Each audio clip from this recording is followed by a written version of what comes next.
Bem-vindos ao Observatório da Imprensa. Na edição de hoje, vamos analisar o trabalho dos correspondentes de guerra, seu prestígio e seus dramas. Para isso, convidamos os jornalistas Antônio Scorza, Leão Serva e Sami Adguiani. Você pode participar fazendo sua pergunta pelo telefone no número que aparece aí na tela, ou pelo computador, através do Twitter e no nosso chat no site da TV Brasil. Antes, vamos ver o que foi notícia na mídia nesta semana.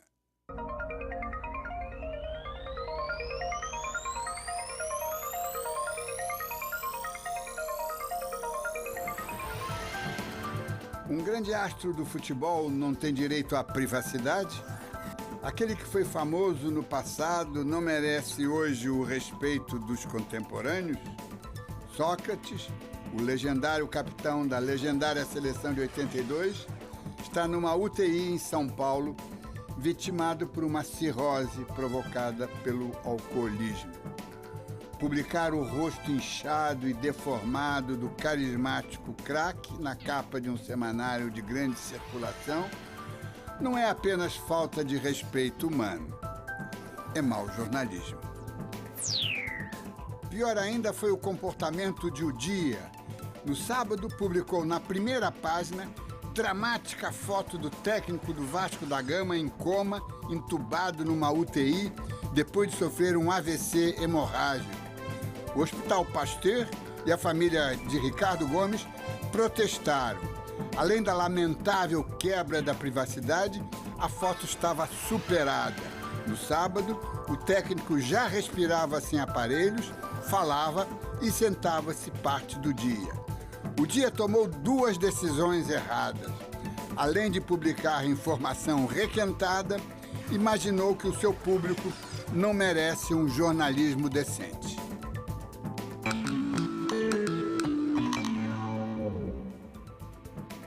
Na Semana da Pátria, as manifestações contra a corrupção foram parar nas charges dos jornais de todo o país.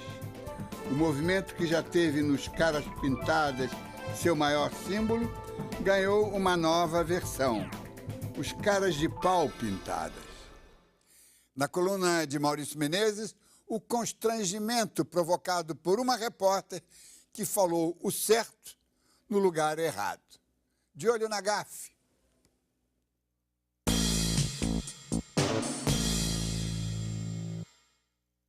Alguns policiais militares estavam sendo julgados no 2º Tribunal do Júri, aqui no Fórum do Rio, e o julgamento é sempre aquela coisa pesada, né? Aquela coisa carregada, né? Um ambiente muito difícil, né?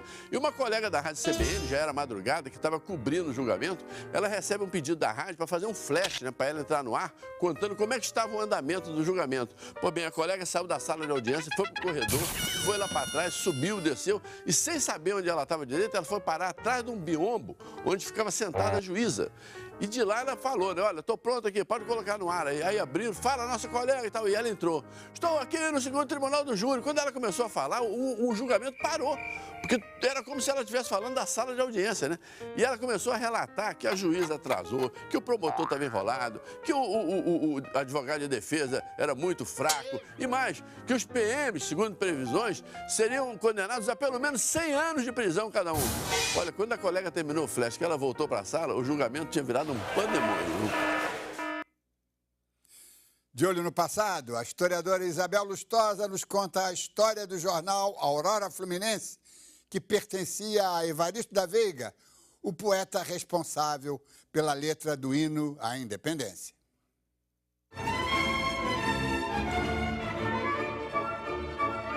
O jornalista Evaristo da Veiga foi a figura mais importante da última fase do primeiro reinado.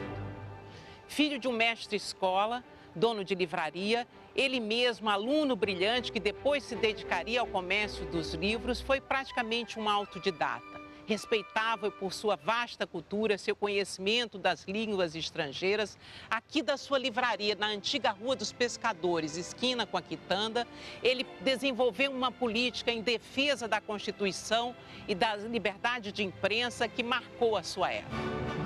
Eu não careço do governo para nada. Não sou homem de ninguém. O governo não me fez benefício algum. E se quiser fazê-lo, eu o rejeito. Vendo livros em minha casa e disso recebo uma subsistência honrada.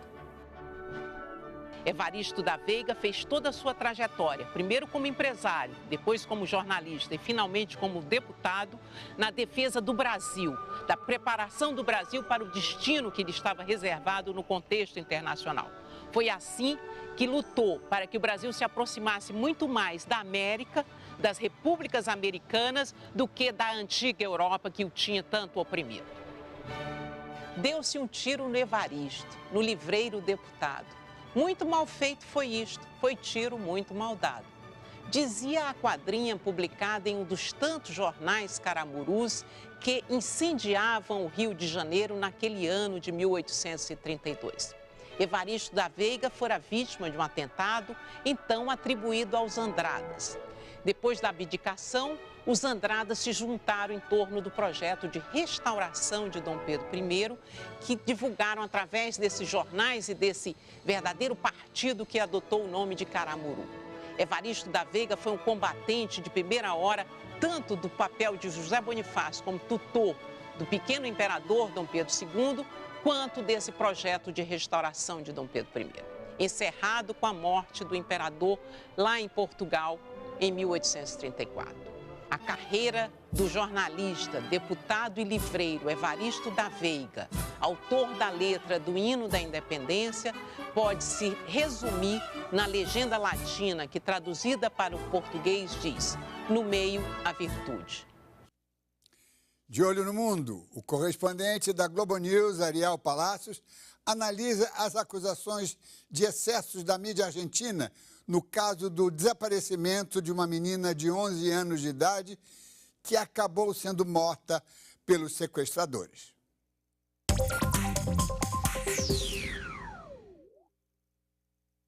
O caso Candela, isto é, o sequestro e assassinato de uma menina de 11 anos na cidade de Hurlingham, na Grande Buenos Aires, gerou uma forte polêmica pela atitude da imprensa sobre esse assunto e sobre o uso que vários setores fizeram da mídia nesse crime. Jornalistas que cobriam o evento foram criticados por terem, sem pista alguma, especulado sobre um sequestro hipoteticamente feito por pedófilos. Depois, foram acusados de divulgar declarações feitas pelos pais da criança e também declarações feitas pela polícia, que poderiam ter alertado os sequestradores sobre as investigações.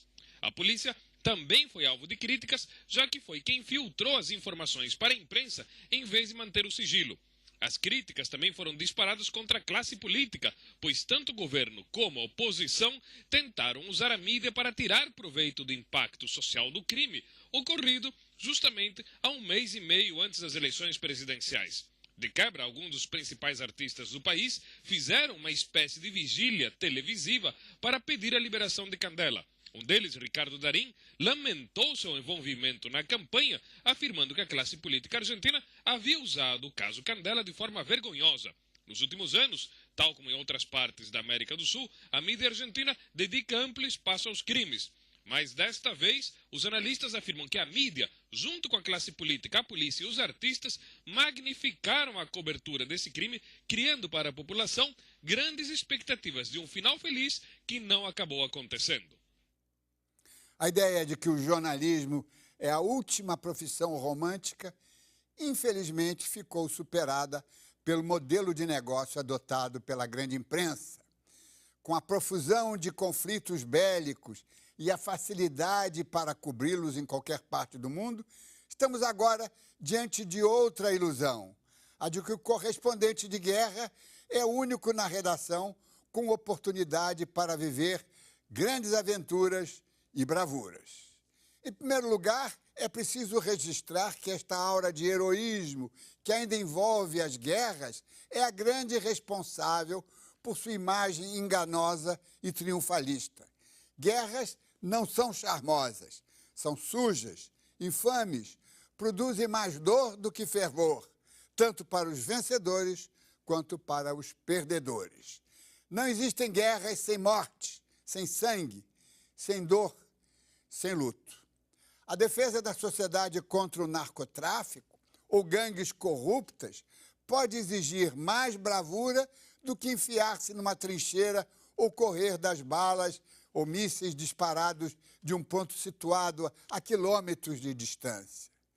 Pouco adianta mostrar ao público tanques em chamas, guerreiros correndo com armas na mão, metralhadoras pipocando, jatos em voos rasantes, feridos pedindo ajuda, mães chorando.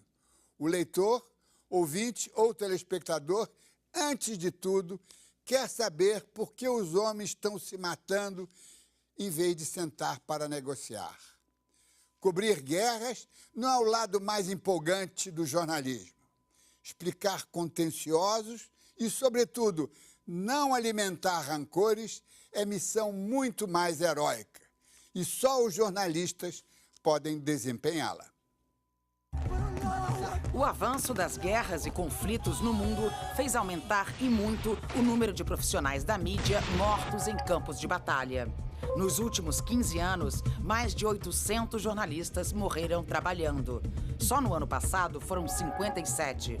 A correspondente do jornal O Globo, Débora Berlink, cobriu o recente conflito na Líbia e esteve lá 2 vezes. Para ela, estar no centro dos acontecimentos é um estímulo para o jornalista. Um conflito armado, certo, é uma cobertura de risco, mas pode ser um risco também calculado. Há várias categorias de jornalistas cobrindo os conflitos.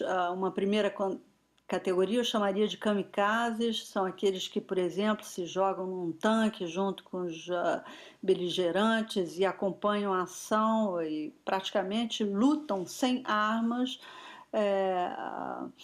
Essa categoria são os fotógrafos, são os cinegrafistas, os que precisam estar mais próximos da ação. Eu me insiro numa segunda categoria que mede um pouco mais os riscos. Eu parto por experiência, já cobri vários conflitos, já estive na Bósnia, já estive nos territórios ocupados. Eu pude verificar que, um jornalista morto, na realidade, não serve para grande coisa. O grande desafio da cobertura de uma guerra é você conseguir sobreviver e contar tudo que você viu. Na Líbia, eu estava em Trípoli quando a capital caiu e os rebeldes tomaram a cidade. O jornalista, nesse momento, como era o meu caso, se torna um civil. Então ele pode ser tanto atingido por uma bomba da OTAN, quanto por tiros do Gaddafi, quanto por rajadas dos rebeldes. Dentro do jornalismo, a função de correspondente de guerra é vista como o auge da carreira do repórter. E quem chega até lá ganha notoriedade. Mas este glamour não corresponde à realidade das regiões em conflito. O suposto glamour de uma cobertura de guerra nunca me convenceu muito, não. Glamour por causa de quê? Do perigo que se enfrenta? O perigo existe, claro, em cobertura de guerra, mas não é muito maior do que passam, por exemplo, os repórteres que cobrem crime no Brasil. Cobrir tiroteio entre polícia e traficantes nas grandes cidades brasileiras, guerras de gangues, ações das milícias, de ex-policiais que viraram bandidos. Isso é muito perigoso. Numa guerra, é claro, os jornalistas enfrentam calibres mais elevados. Mas que diferença faz morrer sob um bombardeiro aéreo ou com um tiro de 45? Coragem para fazer a cobertura de guerra, dizem as pessoas. Na verdade, uma palavra que descreve melhor a situação é medo. Medo, porque quem não sente medo não faz o trabalho direito numa cobertura de guerra. Medo é o que dá a distância, a dimensão entre o que é possível fazer e o que não passa de imprudência. Não há glamour na guerra.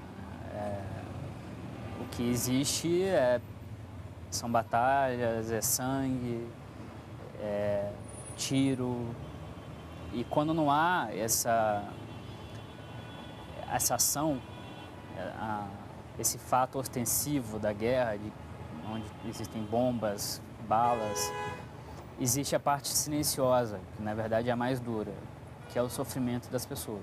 Os filmes e os livros de ficção costumam mostrar o correspondente de guerra como uma figura heróica que resolve todos os problemas do mundo, quando na verdade se trata de uma atividade muito sacrificada, em que as pessoas são obrigadas a passar por situações de extremo desconforto e muitas vezes de grande perigo, inclusive com risco de perder a vida.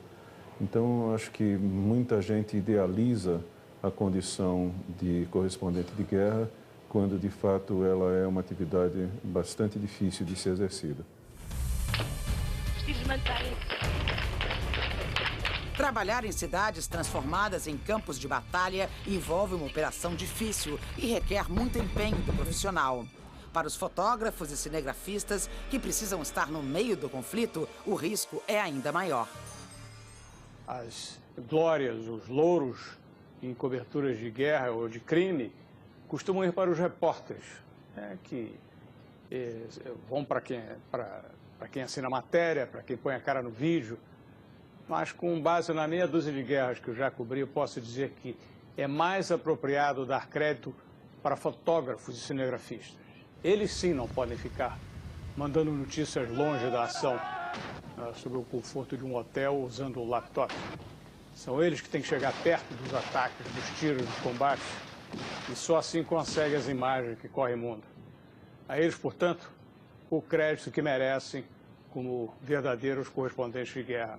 Além dos riscos de uma guerra em si, há o lado logístico de uma guerra, da cobertura de uma guerra, que não tem nada de glamouroso. Por exemplo, na Líbia, eu passei praticamente 2 semanas tomando banho com garrafa de água mineral, num calor de 40 graus, e com a dificuldade ainda de que, sendo uma mulher num país muçulmano, eu tinha que me cobrir, ou seja, num calor de 40 graus, sem ar-condicionado, eu andava tinha que cobrir os braços e andava com um lenço, que foi uma prova muito difícil para mim. Além disso, o mês de agosto caiu no mês de Ramadã, que é o jejum do calendário islâmico, e, portanto, passei 2 semanas comendo praticamente biscoitinhos que eu estocava no carro.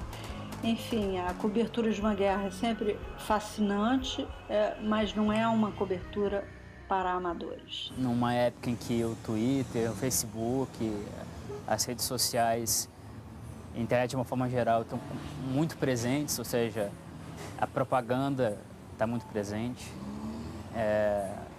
Cada governo fala uma coisa, cada lado fala uma coisa e tem condições de espalhar suas versões. E num contexto como esse, o jornalista que está lá no chão, vendo as coisas, encontrando as pessoas, é imprescindível. E a guerra é talvez uma das piores situações da humanidade, mas seria muito pior se fosse sem jornalismo. Se existe algo que prescinde de quixotismo e de romantismo, é uma situação de guerra, né? Vamos à apresentação dos nossos convidados desta edição. Em São Paulo estão o jornalista Leão Serva e o repórter da Folha de São Paulo, Samir Adguirni. E aqui no Rio, ao meu lado, o fotógrafo Antônio Scorza, que está há 25 anos na agência France Presse. Vamos começar com São Paulo, Leão Serva. Leão, você já cobriu conflitos na Bósnia, Angola, Somália, Kuwait, publicou livros, é professor, dirigiu jornais, quer dizer, você está em todas as frentes, não é? Eu queria uma reflexão sua para começar, para situar, que inclusive exercendo o olhar crítico, que essa é a nossa função, não é? É que hoje em dia os jornais já estão mais dispostos a gastar dinheiro, investir em coberturas internacionais, sobretudo quando elas envolvem grandes conflitos e algo mais sensacional. Mas não gastam o mesmo para explicar, para levantar o background, para mostrar por que essa guerra está acontecendo ou esse acontecimento máximo aconteceu. Como é que você vê essa questão de a nossa cobertura está muito limitada por falta de espaço e, de repente, nas situações extremas, então gasta-se dinheiro só para aparecer e depois some novamente? Olha, Diniz, você falou bem, quer dizer, evidentemente tem um aspecto de marketing editorial muito forte em mandar um jornalista fazer uma cobertura de guerra. e custa muito dinheiro e dá também muita repercussão, faz bem ao jornal ter um correspondente, ter um enviado especial a um conflito que está no centro das atenções. Eu acho que não é necessariamente, eu acho que de fato falta no Brasil uma contextualização melhor dos conflitos. Eu acho que, por exemplo, nesse conflito da Líbia, a imprensa brasileira tratou o caso como se fosse, mais uma vez, uma questão de maniqueísmo, de o ditador Gaddafi versus os libertários, quando ali é um conflito muito mais complicado do que isso, envolve, digamos, 3 países que foram reunidos pela Itália num só país, e isso não apareceu na imprensa, na cobertura da imprensa brasileira com, digamos, a frequência que deveria. Mas, ao mesmo tempo, ali é um aspecto, digamos, de extremo, de final de guerra, etc. Então, eu acho que é preciso, de fato, um equilíbrio maior, que esses últimos anos, por falta de espaço, não tem havido na imprensa nesses momentos mais críticos. Antônio Escosa, você é fotógrafo há 25 anos da France Press, cobriu inúmeros eventos, conflitos, e esteve no Iraque em 2004, né? Uma temporada grande, quer dizer, estava lá vendo aquela inexistência de glamour. Eu queria que você trouxesse para o nosso telespectador para esse clima, não é? Eu acredito que o glamour está muito mais, talvez, nos olhos de quem veja e superficialmente. Não existe realmente glamour na guerra. Existe o perigo constante, existe injustiças pulando aos seus olhos o tempo todo, existe você ver a morte acontecendo ali e, acima de tudo, ter o instinto de sobrevivência, porque você foi voluntário para lá, não foi obrigado, foi uma escolha sua, mas você tem que voltar vivo, porque não há matéria que valha uma vida, né? E se você não volta vivo, você também não conta a história.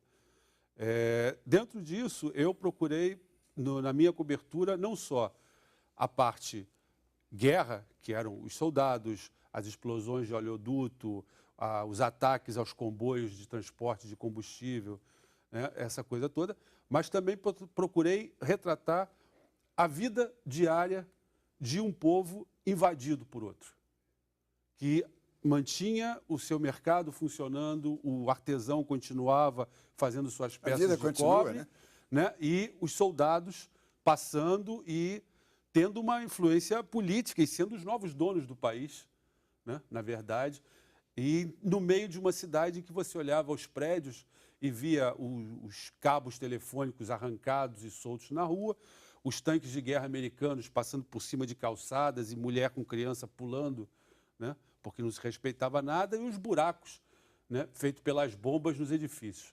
Né? Só esse cenário é muito violento. É um cenário todo cinza, é uma destruição que incomoda muito. Você está convivendo ali. Mas, acima de tudo, é um povo sendo governado por outro. A presença pelas armas de um outro povo ali. Né? A maioria das pessoas, como qualquer outro, em outro lugar, elas não têm culpa do que está acontecendo. Elas vivem suas vidas ali, plantam, fazem artesanato, vendem seus produtos e, como sempre, são os que mais sofrem. Né? Eu acho que a guerra não tem vencedores. Todos somos perdedores. É por isso que temos que ser contra as guerras, né? Totalmente. Sami Yadgirni, você tem o privilégio e se desencumbe muito bem, porque você é um analista, trabalha em redação, faz análise, faz editoria, Mundo da Folha de São Paulo e vai também para frente, para cobrir os acontecimentos. Como é que você se coloca nisso? Inclusive, as dificuldades de espaço são sempre maiores para dar a análise e, de repente, você tem que ir para contar uma história de guerra, de conflitos, de mortes, de massacres, para um público que não teve a informação antes do que estava acontecendo. Como é que é essa dualidade, né? Eu acho que é interessante o fato de eu poder ficar na redação, acompanhando o noticiário das agências de notícias, das grandes redes de televisão, poder acompanhar o que está acontecendo no fronte à distância, porque quando a gente chega no fronte, a gente tem ferramentas muito apuradas, ferramentas, vamos dizer, teóricas, e essas ferramentas teóricas elas têm que ser transformadas em produção sob tensão, em clima hostil, num ambiente muito perigoso. Eu conheci ao longo dessas coberturas gente que está há 20, 25, 30 anos em cobertura de conflitos, gente que não tem base. Eu tenho uma base, minha base é São Paulo, eu fico de prontidão na redação da Folha de São Paulo, trabalhando com fechamento, produzindo material mais analítico, mas sempre que eu posso, sempre que o jornal toma a decisão de enviar um repórter para uma zona de conflito, eu entro na lista dos repórteres que podem ser enviados. É muito interessante a gente poder ver de perto essas coberturas, porque, infelizmente, no jornalismo brasileiro não é uma tradição de ter sempre alguém no fronte. Ultimamente, eu tenho visto com muita satisfação o fato de que cada vez mais veículos estão investindo em coberturas de conflito. Citar alguns exemplos de jornais regionais, de TVs de menor expressão que estão mandando gente, que estão investindo. É importante os jornais brasileiros, os veículos de comunicação brasileira aproveitar o bom momento que estão atravessando para mandar gente, porque nada vale, nada substitui o olhar do repórter em loco. Claro que quando a gente está numa situação dessa, a gente não pode querer competir com Al Jazeera, com CNN, com Reuters, que tem recursos infinitamente superiores aos nossos, que chegam com equipes de produção de 20, 30 pessoas, literalmente com malas de dinheiro para produzir. Nossos recursos são muito mais modestos, então isso faz com que a gente se coloque numa outra linha de raciocínio para cobrir.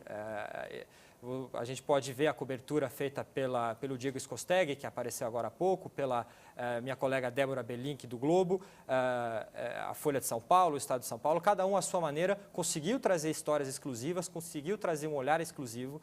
Eu acho que isso é muito positivo para a imprensa brasileira. Vamos fazer uma pauta e voltamos já.